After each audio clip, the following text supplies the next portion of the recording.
Takeda, le chef respecté du clan Hyuga, convoque les membres de son clan pour leur annoncer une grande nouvelle. Après des années de recherche et de travail acharné, il a enfin maîtrisé la technique ancestrale des points du hake, une technique perdue du clan. Mais il ne s'est pas contenté de la retrouver. Takeda l'a perfectionnée, la rendant plus puissante que jamais. Ainsi, seuls les membres d'élite du clan auront le privilège de l'apprendre. Takeda organisera une cérémonie en hommage à deux figures respectées. Kaneki Hana, chef des pétales du clan Hyuga, tombé sous les coups de Tsunagakure, et Harumi Uchiha, le quatrième du nom, tué par Ishiki Jishaku. Après cette cérémonie solennelle, Takeda amènera également la cérémonie de promotion et la cérémonie du feu, honorant ainsi le sacrifice des deux héros. Mais tout bascule. Alors que Takeda pensait en avoir fini de perdre ses proches, il apprend que Tayuki, un membre précieux du clan Hyuga, a été capturé par Kuzume, un redoutable ennemi. Takeda, furieux, se rend avec ses ninjas pour négocier la libération de Tayuki, offrant en échange le corps d'Ishiki Jishaku. Mais Kuzume refuse et exécute froidement Tayuki. Le meurtre brutal déclenche immédiatement une violente bataille entre les ninjas de Konoha et ceux de Kuzume.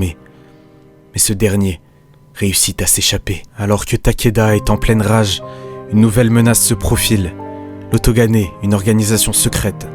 Takeda rencontre son chef après qu'un de leurs membres et traître du village de Konoha, Uruma Senju, ait mutilé un ninja du village. Takeda se confronte à l'arrogance de leur chef qui lui impose ses propres règles. Takeda refuse et défie l'Otogane, déclenchant ainsi une guerre ouverte entre Konohagakure et cette organisation. Il affirme que Konoha ne se soumettra jamais à une organisation criminelle. Plus tard, Sei informera Takeda que Yoru déconseille au shogun de le prendre comme élève. Il lui révélera aussi qu'un marché a été conclu. Si Yoru réussit à récupérer les épées de la brume, Sei ne deviendra pas l'élève du shogun.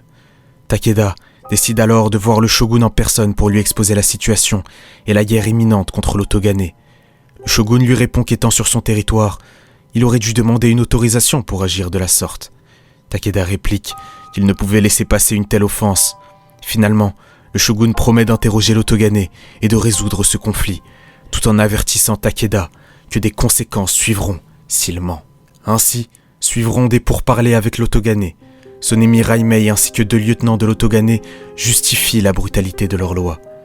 Takeda répond qu'aucun ninja de Konoha ne doit se cacher dans leur organisation et que l'Otogane a franchi la limite en mutilant l'un de ses ninjas.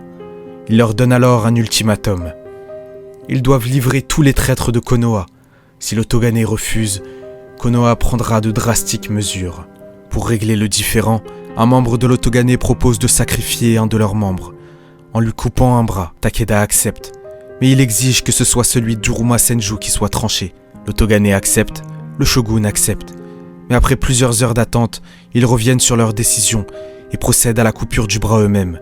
Furieux, Takeda perdra tout respect pour la parole du shogun et attaquera l'Otogane. Dans le chaos qui s'ensuit, les lâches de Suna en profiteront pour attaquer Konoha. Un conflit éclatera entre Konoha et Suna. Mais dans cette guerre, Konoha l'emportera haut la main. Lors d'un combat au sommet entre Takeda et Yoru, le Hokage battra finalement le Kazekage et déclarera que sous son règne, Suna ne se relèvera jamais. La victoire de Konoha est totale, mais de lourdes conséquences demeurent, marquant le début d'une nouvelle ère de domination sous la direction de Takeda Hyuga, roi de son clan et 5e du nom.